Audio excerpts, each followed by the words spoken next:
Kenapa orang dulu tidak mau beli rumah yang tusuk sate? Dia mengatakan tidak bagus. Karena jin itu sebenarnya los masuk.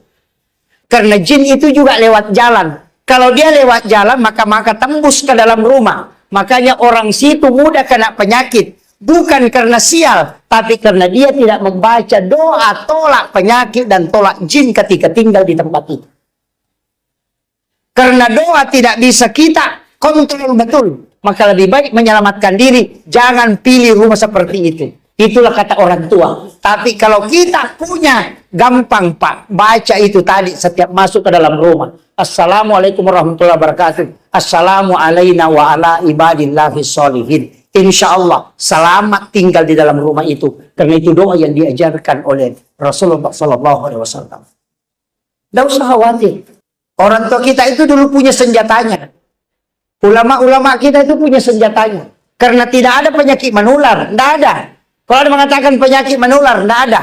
Penyakit itu pindah karena jin yang memindahkan. Sahabat sempat protes. Wah, kenapa kalau kita ke situ ya Rasul juga ikut kena penyakit?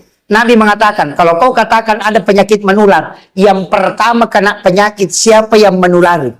Coba. Tidak ada sahabat yang bisa menjawab. Makanya Nabi mengatakan, penyakit itu pindah bukan karena dia, tapi jin yang memindahkan.